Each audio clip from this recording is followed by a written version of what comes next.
আজকে যদি আমারে বাংলাদেশের 1 কোটি মানুষ না 10 কোটি মানুষ আমারে যদি চিনে, তা আমার কবর রাজাব মাপত তো লাভ হলো কি? তাহলে আমার জনপ্রিয়তা দিয়ে আমার কি লাভ হলো? তা আমি এই জনপ্রিয়তা দিয়ে ঘাস নি কাটু? বলেন বলেন। তারপরে এবার আপনারা বলেন, মনে করেন আমার 1 কোটি মানুষ চিনে, তা আপনার কি লাভ? চিনে আমারে না, তা আপনার কি লাভ? বলো, একটা ছেলে বলো, বাবা তোমার কি লাভ? আমারে চিনে আরি, বুঝলাম। মনে করো আমার 10 কোটি মানুষ ছিল, তো তোমার কি? তোমার ফায়দা কি? আমারে চিনলে তোমার কি? আমারে না চিনলে তোমার সমস্যা কি? আমি কি তোমার ভাত খাই? তা তাই এই জন্য বুঝাইলাম, জনপ্রিয়তা দিয়ে বক্তারও কোনো ফায়দা নাই, শ্রোতারও কোনো কি নাই, ফায়দা নাই। ফায়দা ওই এক জিনিসই, ঈমান এবং আমল। ঈমান এবং আমল, ঈমান এবং আমল,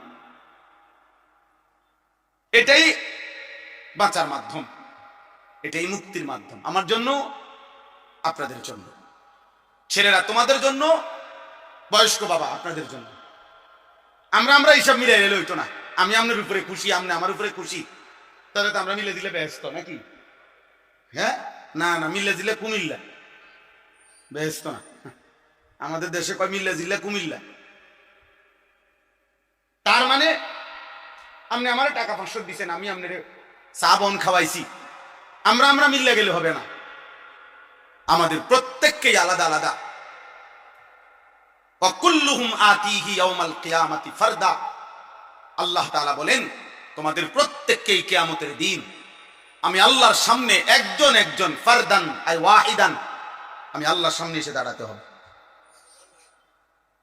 ওয়াকুল্লুহুম আতিহি ইয়াউমাল কিয়ামাতি ফারদান আই কি ওয়াহিদান, একজন একজন, একজন একজন, একজন একজন। বাপ সন্তানের সাথে আসবে না, সন্তান বাবার সাথে আসবে না, স্বামী স্ত্রীর সাথে আসবে না, স্ত্রী স্বামীর সাথে আসবে না, ভাই বোনের সাথে যাবে না, বোন ভাইয়ের সাথে আসবে না, বন্ধু বন্ধুর সাথে আসবে না। ইয়াউমা ইয়াফিরুল মারউ মিন আখিহি ওয়া উম্মিহি ওয়া আবিহি ওয়া সাহিবাতিহি ওয়া বানিহি। ভাইয়া অন্যদিকে তাকায়ও না ভাই, ওরা বসবে, যারা বসার তারা বসবে। নওজোয়ান এদিকে তাকাও। তাইলে আল্লাহ তাআলা বলেন, হাসরের ওই কঠিন ময়দানে ভাই ভাই থেকে পলায়ন করবে, মা পলায়ন করবে, বাবা পলায়ন করবে, স্ত্রী পলায়ন করবে, সন্তানগুলো পলায়ন। এরপরে আর থাকে কি? এরপরে আর কে থাকে? লিকুল্লি ইমরিইন মিনহুম ইয়াউমাইদিন শা'নুন ইউগনি। আল্লাহ তাআলা বলেন, প্রত্যেকেই নিজেকে নিয়ে ব্যস্ত হবে। ইয়া রাব্বি নাফসি নাফসি, ইয়া রাব্বি নাফসি নাফসি। আদম থেকে ঈসা, ১৬ লাখ আম্বিয়া, ১৬ লক্ষ নবী কিংবা বেশি কম, এক বন্ধু ব্যতীত, এক মদিনার বন্ধু ব্যতীত সমস্ত আম্বিয়ায়ে কেরামও বলবে, ইয়া রাব্বি নাফসি নাফসি, আল্লাহ আমাকে বাঁচান, আমাকে বাঁচান, আমাকে বাঁচান, আমাকে বাঁচান। হযরত ইব্রাহিম আলাইহিস সালাম ইসমাঈলকে দেখবে, ডাকবে না, কিতাবে আছে। হযরত ইয়াকুব আলাইহিস সালাম ওনার ছেলে ইউসুফ আলাইহিস সালামকে দেখবে, কিন্তু ডাকবে না। অথচ এটা সেই ইউসুফ দুনিয়ার হায়াতে, যিনি এই ছেলের ভালোবাসায় 40 বছর চোখের পানি ফেলছে। ওয়াবিয়াদ্দাত আইনাহু মিনাল হুজন ফাহুয়া কাযীম। কোরআনে আল্লাহ বলছে, ইউসুফের বিরহে কানতে কানতে ইয়াকুবের 2টা চোখ সাদা হয়ে গেছে, অন্ধ হয়ে গেছে। কিন্তু আজকে হাসরের মাঠে দেখার পরেও ডাকবেন। মুসা আলাইহিস সালাম ওনার বোন এবং মাকে দেখবে, কিতাবে আছে মুসা নবী বলবে, লা আসআলুকাল ইয়াউমা উম্মি ওয়ালা উখতি। আয় মাওলা, মাকেও চাই না, বোনকেও চাই না, বাল আসআলুকাল ইয়াউমা নাফসি, আজ শুধু আমি আমাকে বাঁচাইতে চাই। জিবরাইলের মতো ফেরেশতাও বলবে, ইয়া রাব্বি সাল্লিম সাল্লিম, আয় আল্লাহ আমাকে নিরাপদ রাখেন, আমাকে নিরাপদ। রব্বি লা তুখজিনি ইয়াউমা ইউবআসুন, ইব্রাহিম আলাইহিস সালামের মতো নবী কোরআনে আছে। আল্লাহ বলছেন, আল্লাহর কাছে দোয়া করছেন ইব্রাহিম নবী, যাই আল্লাহ কিয়ামতের দিন যখন সবাইকে কবর থেকে উঠাবেন, সেদিন আমারে বেইজ্জতি করেন। রব্বি লা তুখজিনি, হাসরের দিন, কিয়ামতের দিন। ওই ছেলে, এটা কি? ওই অপদার্থ কোথাকার।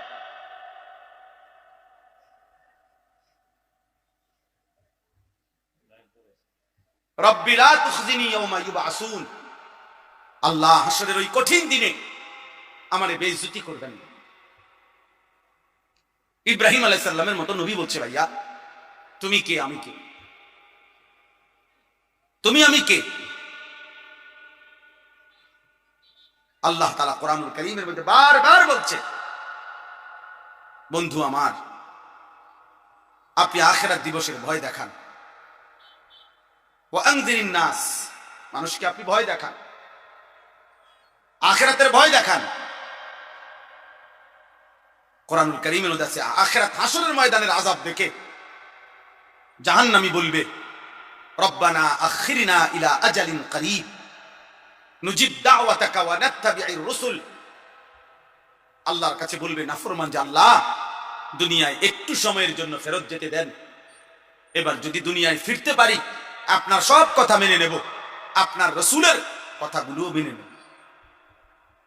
আল্লাহ তাআলা বলবেন, না বান্দা, ইতিপূর্বে দুনিয়ায় থাকাকালীন তুমি ভেবেছিলে এমন একটা হাসরের দিন হবে না, আর তুমিও মনে করছিলা তোমার এই সুখ আর নিয়ামত, তোমার এই মাতবুরি আর অহংকার, তোমার এই যৌবন আর সুস্থতা, মা লাকুম মিন জাওয়াল, এগুলো আর কোনোদিন শেষ হবে না। তুমি এই ফুর্তিতে আর এই তামসাতেই, হায় নওজোয়ান, তোমরা ভেবেছো এটা তুমি আর কোনোদিন বুড়া হইবে না, তুমি ভেবেছো তুমি কোনোদিন হাড্ডি গোশত তোমার আর কোনোদিন দুর্বল হবে না, তুমি ভেবেছো তুমি কোনোদিন কবরে যাইবা না, তুমি এটাই মনে করছো, এটাই ভেবেছ। তুমি মনে করেছো বন্ধুদের এই আড্ডা অনন্তকাল, এই রং তামাশা, এই ফুর্তি অনন্তকাল। আমার কাছে কিতাব আছে, ইজা ওয়াজাআত সাকরাতুল মাউত বিল হক, এটা আরবি কিতাব, এটার নামে এটাই আমি পড়ছি এখানে, এটাই আমি আলোচনা করতে চাচ্ছি অল্প একটু। ওইখানে আছে হযরত ওমর ইবনে আব্দুল আজিজ রাহমাতুল্লাহি আলাইহি, বিশ্ববিখ্যাত খলিফা ছিলেন, ইসলামের ইতিহাসের শ্রেষ্ঠ একজন মুসলিম শাসক ওমর ইবনে আব্দুল আজিজ, যাকে ইসলামের পঞ্চম খলিফা বলা হয়। অনেক বড় নেককার বুজুর্গ ছিলেন। ওই কিতাবে লিখছে, উনি মাঝে মাঝে কবরস্থানে যাইতেন, আর কবরস্থানের দিকে তাকাইয়া নিজে নিজে বলতেন, ইয়া মাউতু মাজা ফাআলতা বিল আহিব্বা, হে মৃত্যু, হে কবর, বলো না আমার বন্ধুদের সাথে তুমি কি করেছো, আমার বন্ধুরা কোথায়? আইনাল আহবাব আইনাল আসদিকা আইনাল জুল্লাস আইনাস সাম্মার। অর্থ হলো, আমার বন্ধুরা কোথায়, আমার ভালোবাসার মানুষগুলো কোথায়, আমি যাদের সাথে বসতাম তারা কোথায়, আমি যাদের সাথে রাত জেগে গল্প করতাম আমার সেই বন্ধুরা কোথায়? তুমি তাদের সাথে কি করেছো, তারা কই এখন? হযরত ওমর ইবনে আব্দুল আজিজ বলতেন যে কবর আমাকে জবাব দিত, কবর যেন আমাকে বলে, হে ওমর ইবনে আব্দুল আজিজ, তোমার সেই বন্ধুদেরকে আমি চোখ খুলে ফেলছি, তাদের হাতের কনুই থেকে তাদের শরীর আলাদা করে ফেলছি, তাদের পা হাঁটু, তাদের শরীরের গোশত হাড্ডি রেজা রেজা করে পাউডার করে মাটির সাথে মিশাই দিছি। আজ তোমার বন্ধুরা কেউ নাই, আজ তোমার বন্ধুরা কেউ নাই। এজন্য দোস্ত, এটা মনে রাখো, আজকে তো ওলামায়ে কেরাম চোখের পানি দিয়ে, মহব্বত দিয়ে, ভালোবাসা দিয়ে কত আহাজারি করতেছে তোমাদের কাছে। জীবনের সবচেয়ে বড় আফসোসের বিষয় রে ভাই, একটা ছেলে হলে মনে রাখো, এর চাইতে লজ্জা, এর চাইতে দুঃখ আর কি হইতে পারে যে বছরের পর বছর, দিনের পর দিন ওলামায়ে কেরাম মুসলমানের কাছে একটু নামাজ ভিক্ষা চাইতে আছে, যে কত নামাজ পড়ে, এটা কোনো হিন্দুর কাছে বলতেছে না, এটা কোনো ইহুদিরে বলে না, মুসলমানের কাছে বলতেছে। এর চাইতে আফসোস আর কি হইতে পারে? বুঝেন না হিসাবটা? বলো ছেলেরা, বাপ, তোমরা নিজেরা পরিচয় দিচ্ছ মুসলমান, তুমি বলো তোমার বাবা মুসলমান, মা মুসলমান, তুমি মুসলমান।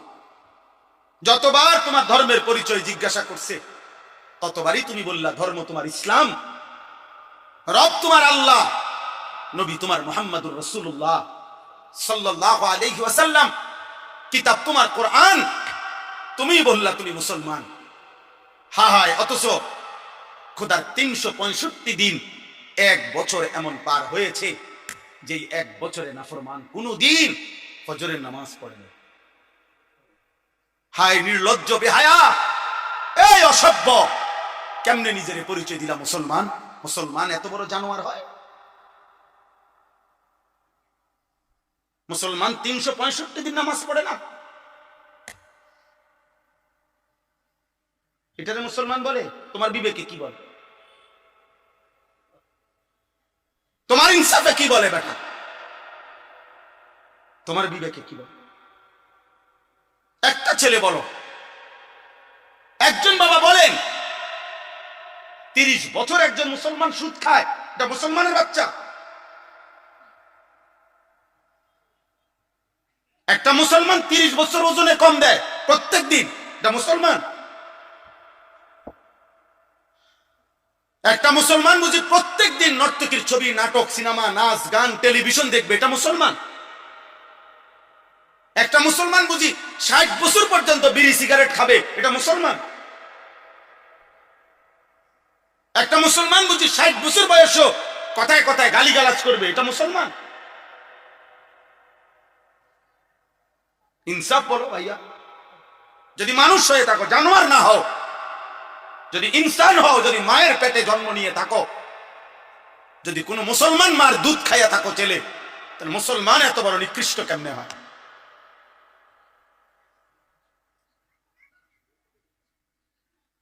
বলো ভাই। রাসূলুল্লাহ সাল্লাল্লাহু আলাইহি ওয়াসাল্লামের সাহাবী হযরতে আনাস ইবনে মালিক, বিখ্যাত সাহাবী আনাস রাদিয়াল্লাহু তাআলা আনহু, নবীজির খাদেম ছিলেন। এই সাহাবী আনাস রাদিয়াল্লাহু তাআলা আনহু ওমর রাদিয়াল্লাহু তাআলা আনহুর জামানায়, হযরতে ওমর যখন ইসলামের দ্বিতীয় খলিফা ছিলেন, তখন পারস্যে একটি যুদ্ধে মুসলিম সাহাবারা যুদ্ধের ময়দানে, সাহাবায়ে কেরাম একটানা 24 ঘন্টা, মানে সারা দিন যুদ্ধ করছে, সারা রাত যুদ্ধ করছে। ঘটনাচক্রে ফজরের মুহূর্তে যুদ্ধের ময়দানের অবস্থা এমন তীব্র ছিল যে কোনোভাবে চূড়ান্ত মুখোমুখি দুশ্মনে আর মুসলমানের সাহাবেরা এভাবে ভিতরে ঢুকে গেছে যে যুদ্ধের তীব্র লড়াই চলতেছিল। ওই কিতাবে স্পষ্ট সব তারিখে আছে। ফজরের নামাজ ওয়াক্ত চলে যাইতেছে, কিন্তু মুসলিম সাহাবীরা যুদ্ধের ময়দানে যুদ্ধটা শেষ করতে পারতেছে না কোনোভাবে। কিন্তু তোনারা তীব্র আক্রমণ কইরা শেষ পর্যন্ত যখন আল্লাহ মুসলমানদের বিজয় দিছে, কিন্তু ঘটনাচক্রে এরই মধ্যে সূর্য উঠে গেছে, ফজরের ওয়াক্ত শেষ হয়ে গেছে। সাহাবায়ে কেরাম সূর্য উঠার পরে গিয়া ফজরের নামাজ কাজা করছে। এই একবার আমি নিজে ইতিহাসের নির্ভরযোগ্য কিতাবে পড়ছি ভাই, কিতাবে আছে হযরত আনাস রাদিয়াল্লাহু তাআলা পরবর্তীতে মৃত্যু পর্যন্ত, আনাস রাদিয়াল্লাহু তাআলা লম্বা হায়াত পাইছিলেন, উনি অনেক হায়াত পাইছেন, 90 এর ঊর্ধ্বে। পরবর্তী একেবারে বৃদ্ধ অবস্থায় যখনই উনার কাছে ওই যুদ্ধের ঘটনা বলতো, মুসলমানদেরকে আল্লাহ বিজয় দিছেন, উনিও ছিলেন ওই যুদ্ধে, উনি অজরে কাঁদতে শুরু করতেন, কসম খোদার। তো অন্যান্যরা যখন জিজ্ঞেস করতো যে আনাস রাদিয়াল্লাহু তাআলা নুকে, সাহাবী, আপনি এই যুদ্ধের কথা বললেন, কাঁদেন কা? এই যুদ্ধে তো মুসলমানদের পরাজয় হয় নাই, বিজয়ী হয়েছে, আপনি কাঁদেন কেন? উনি বলছে, আল্লাহর কসম, এটাই তো সেই যুদ্ধ যেই যুদ্ধ জীবনে আমার একবার ফজরের নামাজ কাজা করে ফেলছে।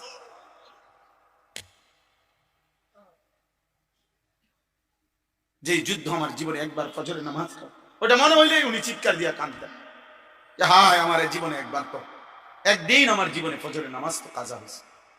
এটা তো সেই যুদ্ধ, আমি বিজয় দিয়ে করব কি, আমার তো ফজর ছুটে গেছে।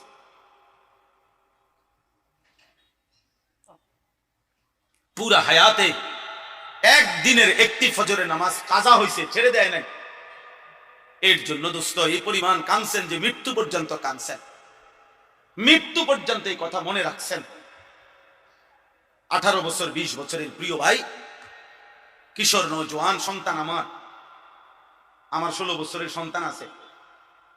তাইলে তোমরা যাদের বয়স 16, তুমি আমার সন্তান, তুমি আমার সন্তান। আমি তোমারে বললাম 18 বছর 20 বছরের ছোট ভাই, তোকে আমি বললাম, জানতে চাইলাম তোমার কি মনে আছে মোট তোমার এই পর্যন্ত কতগুলো ফজরের নামাজ ছুটে গেছে? বলো ভাই। হুজুর এই মাত্র ফজরের নামাজের কথা বললে। আহা, রাসূলুল্লাহ সাল্লাল্লাহু আলাইহি সাল্লাম স্পষ্ট বলছেন, লা ইয়াশহাদুহুমা মুনাফিকুন।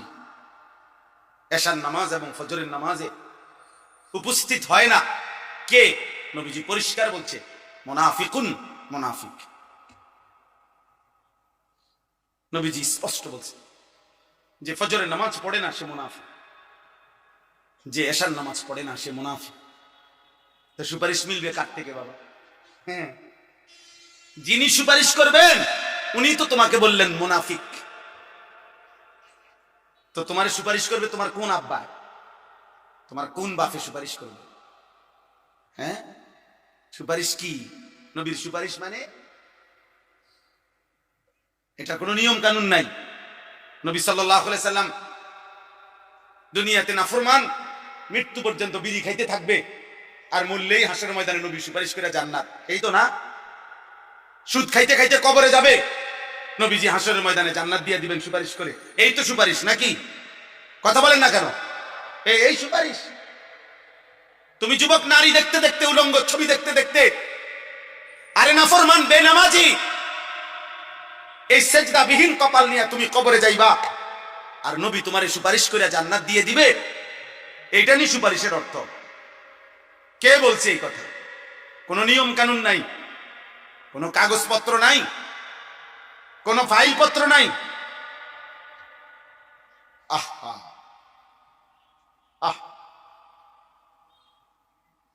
ধোকা দিছে অনেকের, যে কতক্ষণ ডুললে আর গজল গাইলে আর দুয়ান জিলাপি খাইলে আর মুখে শুধু কইবা বিড়ি খাও আর সিগারেট খাও, সুদ খাও আর ঘুষ খাও, বেডি তোমার পর্দা করুক বা না করুক, হালাল হারাম মানো আর না মানো, শুধু কইবা নবীরে ভালোবাসি। এটা মুখে কইলে সারবো, এটা মুখে কইবা, শুধু এটা মুখে শুধু বলবা, গুনাহ ছাড়তে হবে না, বন্দেগী করতে হবে না, এমনি এমনি সুপারিশ হয়ে যাবে। সুপারিশের মানে এই হাউসে কাউসারের পানি, আপনি সাতকলের পানি, আপনি সিপ দিবেন আর পানি পড়ে যাব। এটার জন্য কোনো কাগজপত্র দেখাইতে হবে না, এটার জন্য কোনো আমলনামা দেখাইতে হবে না। তাহলে এই জন্য একটা ছেলেকে বললাম, একজন বাবাকে বললাম, যারা ফজরের নামাজ, আমার শায়েখ, আমার হুজুর, আমার উস্তাদ, আমার মুরব্বী বলছেন, আমি এই জন্য ওই কথার তাকিদ করলাম। ফজরের নামাজ মুমিনের নামাজ। ফজরের নামাজ দ্বারা, প্রিয় ভাই ছেলেরা, বাবা শুনো, বাপ এটা কঠিন কিছু না, মোটেই কঠিন কিছু না। 4 রাকাত নামাজ কঠিন না, একটা মোবাইলে অ্যালার্ম দিয়ে রাখলেও উঠা যায়। আবার ঘুমাও, ফজরের পরে লাগলে তোমার ঘুম বাকি থাকলে তুমি আবার ঘুমাইও, ফজরের নামাজ পড়ার চেষ্টা না করলে। বিশ্বাস করেন এটা জরুরি বিষয়, এটা জরুরি বিষয়। ফজরের নামাজ অভ্যস্ত হইতেই হবে। রাসূলুল্লাহ সাল্লাল্লাহু আলাইহি ওয়াসাল্লাম বলছেন এটা, যে ফজর পড়ে না সে মুনাফিক। হযরত আব্দুল্লাহ ইবনে ওমর রাদিয়াল্লাহু তাআলা আনহুমা বলছেন, নবীজির জামানায় ফজরের নামাজের অনুপস্থিতি দেখে আমরা মুনাফিক চিনতাম। হযরত আব্দুল্লাহ ইবনে মাসউদ বলছে, নবীজি সাল্লাল্লাহু আলাইহি সাল্লাম কারো ঈমানের ব্যাপারে সন্দেহ করিলে তাকে ফজরের নামাজে তালাশ করতেন। যদি ভাবতেন সে মুনাফিক কিনা,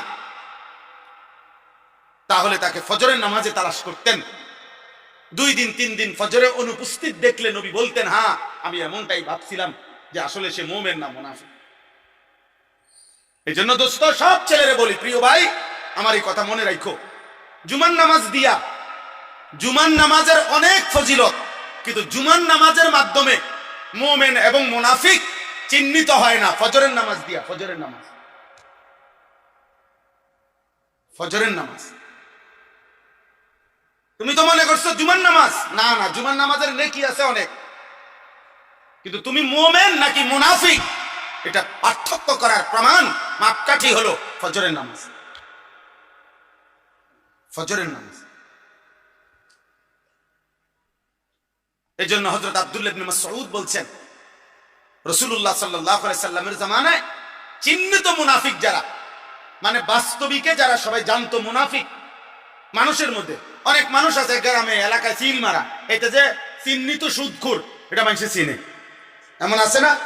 হ্যাঁ, চিহ্নিত ডাকাত, চিহ্নিত হারামখোর, এটা মানুষ চিনে কিনা বলে? এরকম 2-4 জনের নামে সিল লেগে যায় মানুষের, মানুষ চিনে যে এতে একবারে চিহ্নিত জুয়ারি, নেশাখোর, এতে গাঁজাখোর, সবাই জানে। সকল থানার মধ্যে, প্রত্যেক থানায় আপনার ওই এলাকার চিহ্নিত সন্ত্রাসী, চাঁদাবাজ, চোর, ডাকাত, ছিনতাইকারী, নেশাখোর, গাঁজাখোর, ফুট্টাখোর, বাবাখোর, ডাইলখোর, হারামখোর, এগুলোর তালিকা আছে, সম্ভাব্য তালিকা এগুলো আছে, এগুলোর ফাইল থাকে, তুমি জিগাও গিয়া। তো হযরত আব্দুল্লাহ ইবনে মাসউদ বলেন, নবীজির জামানায় এরকম যারা চিহ্নিত মুনাফিক, মানুষে জানতো ভিতরে ভিতরে যে সে মুনাফিক, কিন্তু সে তার মুনাফিকি ঢাকবার জন্য তিনি বলেন যে ওই চিহ্নিত মুনাফিকরাও ফজরের নামাজের জামাতে আসে,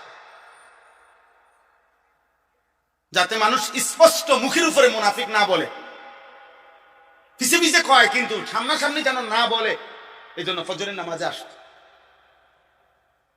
আব্দুল্লাহ ইবনে উবাই মদিনার মুনাফিকদের সর্দার ছিল, সে প্রথম কাতারে নামাজ পড়ত যাতে মানুষে মুনাফিক না ডাকে। এই জন্য দোস্ত অনুরোধ করলাম, ফজরের নামাজ বিজয়ের নামাজ, ফজরের নামাজ ইনকিলাব, পরিবর্তনের নামাজ। আজকে জন্য আমার হুজুরের ওই কথার থেকে আমিও গুরুত্ব দিলাম। তোমরা একটা একটা ছেলে, মনে আমার কাছে কিতাব আছে গাড়িতে, আরবি মোটা কিতাব, ওই কিতাবের মধ্যে লিখছে ইহুদিদের ধর্মগ্রন্থ তাওরাতের মধ্যে আছে, এই কথাটা মনোযোগ দিয়ে শোনো, ইহুদিদের তাওরাত কিতাবের মধ্যে আছে মুসলমানদের ওই জামাত, মুসলমানদের ওই দলের দ্বারা ইহুদিদের চূড়ান্ত পতন হবে, ইহুদিরা চূড়ান্ত ভাবে ধ্বংস হবে। কিতাবে লিখছে তাওরাতের ভবিষ্যৎবাণী হলো আল্লাযীনা কানু ফি সালাতিল ফজর কাসালাতিল জুমআ, মুসলমানদের যেই জামাত ফজরের নামাজে ওই পরিমাণ, জুমার নামাজে যেই পরিমাণ। কসম খোদা, ফজর আর জুমা বরাবর না হলে ওই দলের হাতে, ওই ব্যক্তিদের হাতে ইহুদিদের পতন হবে না, বরাবর হইতে হবে। এখন আমাদের জুমার নামাজ আর ফজরের নামাজ বরাবর, আরে মুসল্লি বরাবর 50, 4 ভাগের 1 ভাগ। আমাদের বিজয় অনেক দূরে, আমাদের বিজয় এখনো অনেক দূরে, আমাদের বিজয় এখনো অনেক দূরে। আমাদের বহু মেহনত, আরো রক্ত ঝরাইতে হবে, আমাদের আরো চোখের পানি পড়বে বাপ। আজ তো শুধু গাজাবাসী কাঁদতেছে, আজ তো শুধু ফিলিস্তিনের মজলুম কাঁদতেছে বাপ। গতকালকে রাত্রেরও খবর হলো প্রায় 4.5 লক্ষের চাইতে বেশি ফিলিস্তিনি ছোট ছোট মাসুম বাচ্চা নিয়ে বাড়ি ঘর ছেড়ে দিয়ে অজানা উদ্দেশ্যে, আজকের খবর সব পত্রিকার খবরে আসছে, কারো কোনো গন্তব্য নাই, কোথায় যাবে জানে না, পথে পথে হাঁটতেছে খালি পায়ে, একজোড়া জুতাও নেই। এই আজকে রাতে, মানে গতকাল রাতে নৌবহর যেই জাহাজ সমুদ ফ্লোটিলা, অর্থাৎ এক বিশাল নৌবহর, অনেক দেশের সম্মিলিত মানুষ আমাদের বাংলাদেশেরও একজন আছে, যারা ফিলিস্তিনে সাহায্যের জন্য যাচ্ছিল, তাদেরকে আটকায় রাখছে, বাধাগ্রস্ত করছে। কোনোভাবেই এই সভ্য পৃথিবীতে, আধুনিক পৃথিবীতে ভাইয়া, কোনোভাবেই মুসলমানদের রক্ত থামছে না। এই বেঈমান অকাতরে ইসরায়েলের ওই বেঈমান ধ্বংস করে দিচ্ছে। এই পর্যন্ত 65, মাত্র 2 বছরে 65,000-এর চাইতে বেশি মুসলমান শুধু গাজার শাহাদাত বরণ করেছে। প্রিয় নওজোয়ান, তোমরা মোবাইল দেখো, তোমাদের আর মোবাইলের নেশা শেষ হইল না। তোমরা নারী দেখো বাবা, তোমরা উলঙ্গ ছবি দেখো, তোমরা আর আল্লাহকে সেজদা দিও না, কারণ তোমাদের আল্লাহও লাগবে না, তোমাদের মরণও লাগবে না। তোমরা দেখো, নারী দেখো, ছবি দেখো, মোবাইলের অশ্লীল দৃশ্য দেখো, আর মোটরসাইকেল চালাও, আর সমবয়স বন্ধুদেরকে আড্ডা দাও, নেশা করো, গাঁজা খাও, যা মন চায় তাই করো, কারণ তোমাদের উপরে কোনো মুসিবত আসবে না। তোমাদেরকে শয়তান বলে দিছে, তোমাদেরকে ইবলিস বলে দিছে, তোমাদেরকে শয়তান বলে দিছে যে তোরা ঘাবড়াইস না, তোরা নাফরমানি করতে থাক, আমি দেখবো তোদেরকে। হ্যাঁ, ইন্নামা ইয়াদউ হিসবাহু লিয়াকুনু মিন আসহাবিস সাঈর। আল্লাহ বলছে শয়তান তার দলবলকে ডাকতেছে প্রতিদিন যেন সকলে মিলে জাহান্নামী হয়, জাহান্নামী হয়। দুশমন আমাদেরকেও ছাড়বে না রে বাপ, আমাদেরকেও ছাড়বে না। আমাদের পার্বত্য চট্টগ্রাম হাতছাড়া হওয়ার পথে। আমাদের পার্বত্য চট্টগ্রাম বাংলাদেশের এই 3টা জেলা, রাঙ্গামাটি, বান্দরবন, খাগড়াছড়ি সহ ওই সাইড, যে কোনো মুহূর্তে হাতছাড়া হওয়ার পথে। এই যে এই পরিমাণ একটি ঘটনাকে কেন্দ্র করে খাগড়াছড়িতে আজকে কয়দিন টানা 24 ঘন্টা মারামারি, হানাহানি, গোলযোগ, আগুনে পুরানো হচ্ছে বাংলাদেশে। বাংলাদেশ যে কোনো কেউ বাংলাদেশের ম্যাপ কে বুঝবো, কারে বুঝাইবো? মোবাইল টিপাই তো তোমার সময় হয় না, বুঝবা কি তা? বাংলাদেশের মানচিত্র দেখলেই বোঝা যাবে এই কোনা দিয়া পার্বত্য চট্টগ্রাম। এটা এমন একটা জিনিস যেটা কেচি দিয়ে যদি এমনি কাইটা দেয়, এটা আলাদা হয়ে যাবে, বাকি এটা থাকবে। যেই কোনো সময় কেচি দিয়ে কাটার মতো। বাংলাদেশের 10 ভাগের 1 ভাগ হলো এই 3টা জেলা, আর বাকি 61টা জেলা বাংলাদেশের 9 ভাগ। বিশাল অঞ্চল, জেলা যদিও 3টা, এরিয়া অনেক বড়, বিশাল বড় এরিয়া। পার্বত্য চট্টগ্রাম যদি হাতছাড়া হয় তো কক্সবাজার সমুদ্র সৈকত সহ সেন্ট মার্টিন সব হাতছাড়া হয়ে যাবে। আর কিছুদিন পরে দেখবা উত্তরবঙ্গ নাই, রংপুর বিভাগের 8টি জেলায় প্রতিদিন খোদার কসম প্রতিদিন মুসলমান খ্রিস্টান হচ্ছে। একদিন, বেশি দিন আর লাগবে না, বিখ্যাত থালা যখন হাতে নিবা তখন আর মোবাইলের এমবিও থাকবে না, আর তোমার মোবাইলের আব্বাও থাকবে না, তোমার ফেসবুকও থাকবে না, ইউটিউব। আমি দায়িত্ব নিয়ে বলছি, বুঝা শুনে বলছি। আমি দিন রাত 24 ঘন্টা আমার মূল ফিকির, মূল কাজ, মূল মেহনত মুসলমানের নওজোয়ানকে নিয়ে ভাবা। তোমরা ভিক্ষা করবা, ভিক্ষা করবা বললাম, কেউ তোমার প্লেটে একটা ভিক্ষাও দিবে না। গাজাবাসীর সন্তান, তুমি দেখো, আজকের খবর নাও, ওরা জানে না, ওরা এই ছোট ছোট বাচ্চা, এক বাচ্চার কাঁধের মধ্যে, পিঠের মধ্যে, হাতের মধ্যে বাটি, বক্স, গাঁটটি, কত কিছু বোঝা, পায়ে জুতা নাই, ও জানে না ও কোথায় যাচ্ছে।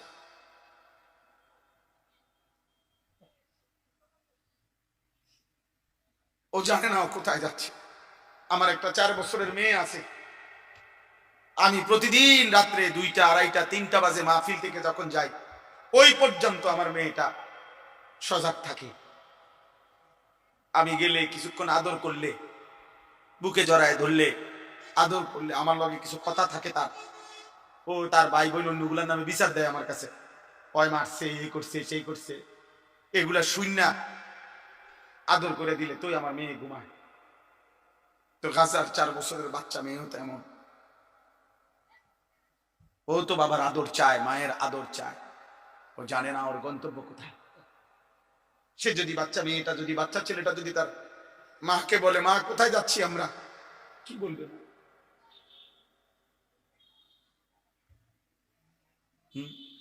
কি ভাবছো ছেলেরা?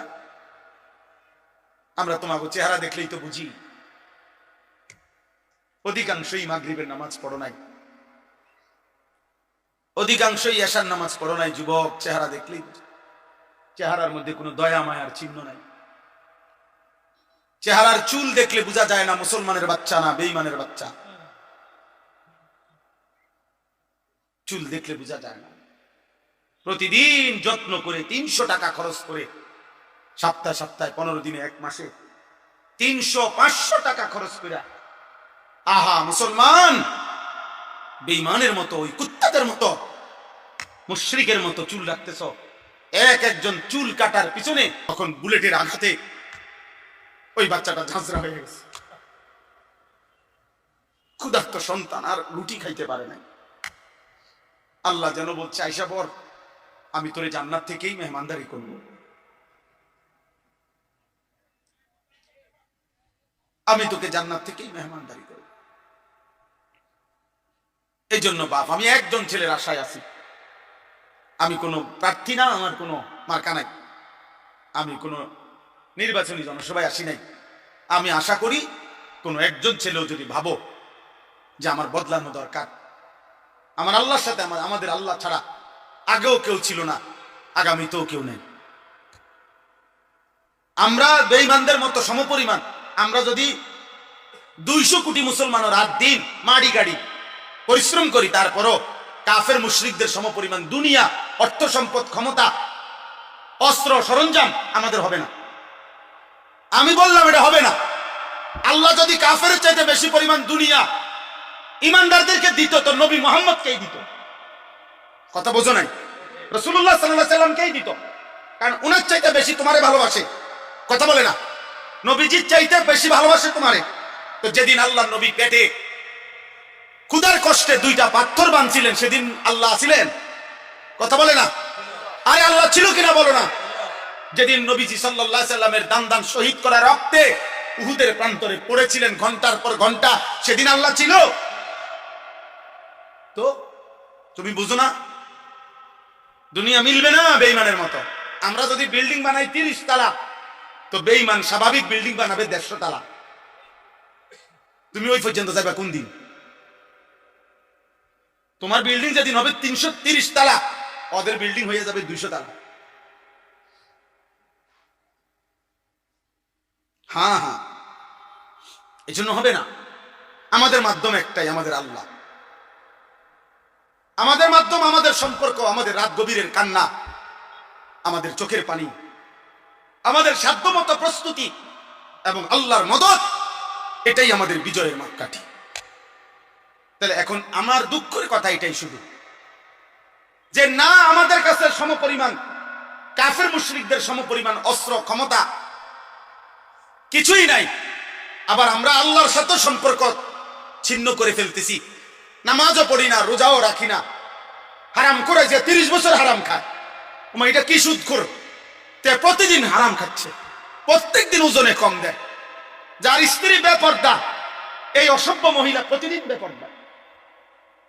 যার ঘরে টেলিভিশন চলে, তার ঘরে প্রত্যেকদিন নাটক, সিনেমা, নর্তকীর ছবি চলে। কিরে ভাই, আল্লাহর সাথে আমরা এইভাবে সম্পর্ক বিচ্ছিন্ন করলাম কেন? তাহলে আল্লাহর সাথেও আমরা সম্পর্ক ছেড়ে দিলাম। তোমরা ছেলেরা নামাজও পড়ো না, সেজদাও করো না, আবার দুনিয়ায় বাঁচবার জন্য কাফেরদের সমপরিমাণ এখান দিয়ে কাইটা দিলে 100 দানা পড়তে মাটিতে কয় ঘন্টা লাগবে? আল্লাহর নবী খোদার কসম উদাহরণ দিয়ে বলছে, কানিজামিন কুতিয়া সিলকুহু, যেমন তসবির দানা মালা যেমন কেটে ফেললে সব ফুল পড়ে যায়, মালা বানাইলে সব দানা পড়ে যায় একটার পর একটা। যদি 10 মিনিট বৃষ্টি হয়, তাহলে বৃষ্টির ফোঁটা যে জমিনে পড়ে, এক এক ফোঁটার মাঝখানে ব্যবধান কয় মিনিট? বুঝেন নাই কথা? বৃষ্টির ফোঁটা পড়ে যে, এক ফোঁটা পড়ার কয় মিনিট পরে আরেক ফোঁটা পড়ে? অনবরত অনবরত অনবরত কিনা না ব্যবধান আছে? ব্যবধান। আল্লাহ নবী বলছে কাওমামাকে ইলকাত, তোমাদের উপরে মুসিবত আসবে বৃষ্টির পানির ফোঁটার মতো, তসবির দানা ছিঁড়ে ফেলার মতো। কাকিতাইল লাইলিল মুজলিম, এগুলো সব কিয়ামতের পূর্বের কথা। এটি হয়ে গেছে এই যে কথা না, নূহ নবীর জমানার কথা বলেন। নবীজি বলছে অন্ধকার অমাবস্যার রাত্রির মতো তোমাদের উপরে মুসিবত আসবে, কিছুই খুঁজে পাইবা না। কি করা উচিত? আল্লাহ নবী বলছে ইউসবিহুর রাজুলু মুমিনান ওয়া ইউমসি কাফিরান, সকালবেলা থাকবা মুমিন, সন্ধ্যা হয়ে যাবা কাফের। সন্ধ্যায় ছিলা মুমিন, সকালে হয়ে যাবা কাফের। আল্লাহ নবী সাল্লাল্লাহু আলাইহি সাল্লাম এক সাহাবী হুযায়ফাকে বলছিলেন, হুযায়ফা, যদি কোনোদিন আল্লাহর পথে চলতে গিয়ে কাউকে খুঁজে না পাও, তাহলে একা গাছের শিকড় গোড়ালি কামড়াইয়া ধরিয়া একা হলেও দ্বীনের উপরে থাকবে। ওয়ালাউ আন তাআদ্দা বিআসলি শাজারাতিন হাত্তা ইউদরিকাকাল মাউত ওয়া আনতা আলা যালিক, মৃত্যু পর্যন্ত। আমি অনুরোধ করলাম, আমরা বলার চেষ্টা করছি, আমরা তোমাকে বুঝাইবার চেষ্টা করছি। আপনারা যারা বাবা আছেন, অভিভাবক আছেন, আপনারা আপনাদের ছেলের প্রতি যত্নবান হন। কাঠ পালং আর সোফার ফার্নিচার, বিল্ডিং আর ইট, টাইলস আর বাথরুম নিয়া এত ব্যস্ত হইয়েন না। 1000 বছর যাবত, লাখো বছর মানুষ টাইলস ছাড়াও ঘুমাইছে বাপ, ইমান ছাড়া যেন না ঘুমায়। মাটির বিছানায় ঘুমাইলে কিছু হয় না রে বাপ, কিন্তু সেজদা ছাড়া ঘুমাইলে বিপদ হবে রে বাপ। আপনার ছেলে যদি মাটির বিছানায় ঘুমাইতো অসুবিধা হতো না, যদি ফজরের নামাজ পড়তো।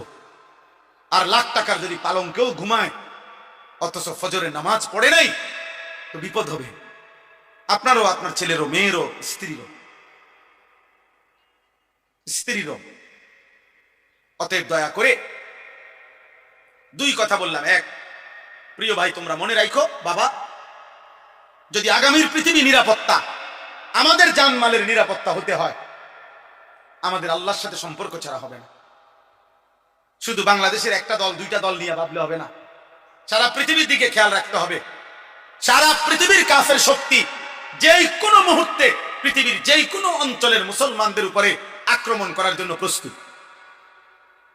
আর একবার শুরু করলে আরেকবার ঘুরে দাঁড়াইতে কষ্ট হয়ে যাবে। আজকে ৭৬ বছর যাবত ফিলিস্তিনের মুসলমান ইসরায়েলের হাতে রক্ত দিচ্ছে, এটা হলো ঐতিহাসিক তথ্য। আজকে ৬১ বছর যাবত রোহিঙ্গা মুসলমানরা বার্মার বৌদ্ধ কাফেরদের হাতে রক্ত দিচ্ছে। একদিন না একদিন। আজকে ৭৬ বছর যাবত কাশ্মীরের মুসলমান ইন্ডিয়ার বেঈমানদের হাতে রক্ত দিচ্ছে। একদিন না দোস্ত। এই জন্য একবার কাটিয়ে ফিরে গেলে আরেকবার সোজা হইয়া দাঁড়াইতে অনেক সময় লাগবে, অনেক সময়। এই জন্য এটা একটা বিষয়। আগামী প্রজন্ম নিরাপদ থাকতে হলে তোমরা নামাজ পড়তে হবে। আমার একটা কথা, একটা ছেলে কল্পনা করো, মনে করেন, সবাই ভাবেন তো যে এইখানে মনে করেন যদি 10,000 সাহাবী মদিনার কল্পনা করেন নবীজির যুগটা, একটা মিনিট মনে মনে ভাবেন তো আপনারা যে আমাদের নবী সাল্লাল্লাহু আলাইহি সাল্লামের জামানায় মনে করেন 10,000 সাহাবী নবীজির সামনে বসা। কয় হাজার? তো নবীজি তাদের সামনে বসা, এটা হিসাব ধরেন তো 10,000 সাহাবীর মধ্যে গুনলে, মানে 1 2 3 4 5 6 7 8 করে গুনলে তো একজন হবে 1, আরেকজন হবে 10,000, হবে না? মানে সংখ্যা হবে কিনা এরকম কথা বলে না। কিন্তু প্রশ্ন হলো এখন আমার, যে এবার আমরা কল্পনা করেন তো 1 নম্বর জন মনে করেন সামনে বসে, আর 10,000 নাম্বার যার সিরিয়ালে উনি মনে করেন একদম পিছনে। তো এই 10,000 সাহাবীর সামনে কল্পনা করেন যে ফজরের নামাজ পড়তো কয়জন, কয় পার্সেন্ট?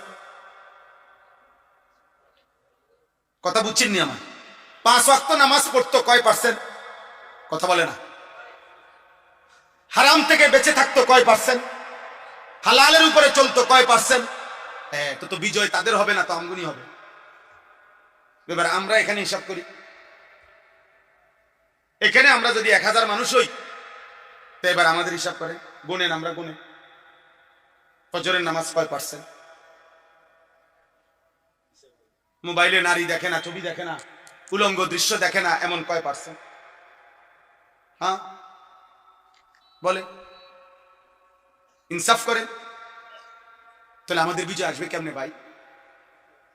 সাহাবায়ে কেরাম হারাম থেকে বেঁচেছেন শতভাগ, আল্লাহর বন্দেগী করছেন শতভাগ।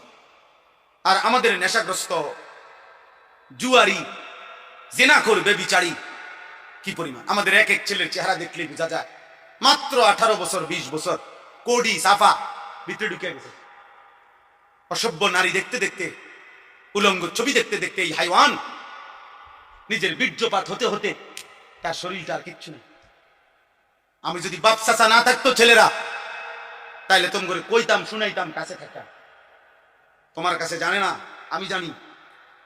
16 বছরের ছেলের হালাত কি, 14 বছরের ছেলের হালাত কি, ক্লাস 9 এর ছেলের হালাত কি। অসংখ্য যুবক, নওজোয়ান, কিশোর মৌলানা সাহেব জিনা করতে করতে ক্লান্ত হয়ে গেছে, বেবিচার করতে করতে ক্লান্ত হয়ে গেছে। এমন ছেলেও হাজারবার চোখের পানি ফেলে আমার কাছে দোয়া চাইছে, দোয়া চায়, যে সারা রাত উলঙ্গ ছবি দেখে, যার নিজের লজ্জাস্থান নিজের হাত দ্বারা শেষ করে দিছে।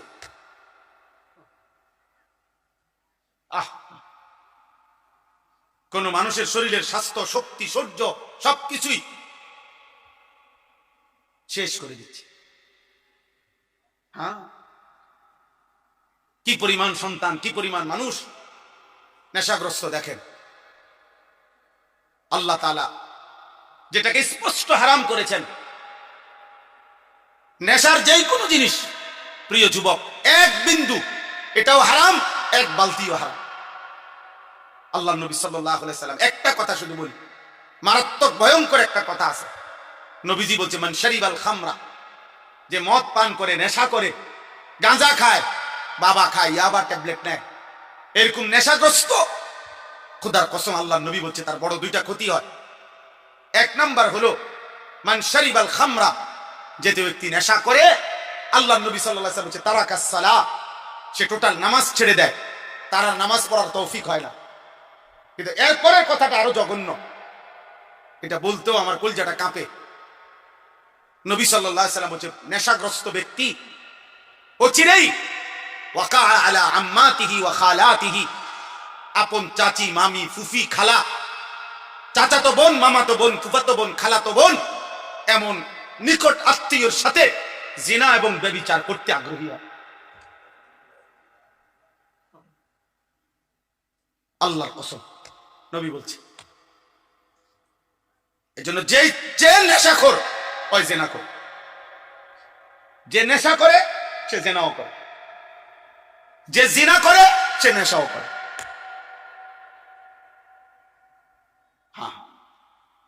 যেখানে গান বাদ্য হয় সেখানে জিনা ব্যভিচার হয়, যেখানে জিনা ব্যভিচার হয় সেখানে গান বাদ্য হয়। এই তিন জিনিস একসাথে, নেশা, নারী, গান একসাথে, এক প্যাকেজ, এক প্যাকেজ। যেখানে মদের আড্ডা সেখানে গানেরও আড্ডা, নারীরও আড্ডা, যেখানে নারীর আড্ডা সেখানে মদেরও আড্ডা, গানেরও আড্ডা। আল্লাহ আমাদেরকে হেফাজত করেন, আল্লাহ আমাদেরকে হেফাজত করেন। এই জন্য প্রিয় ছেলেরা, আমার এই শেষ তর্জমাটা শুনেন, আমার কথা শেষ।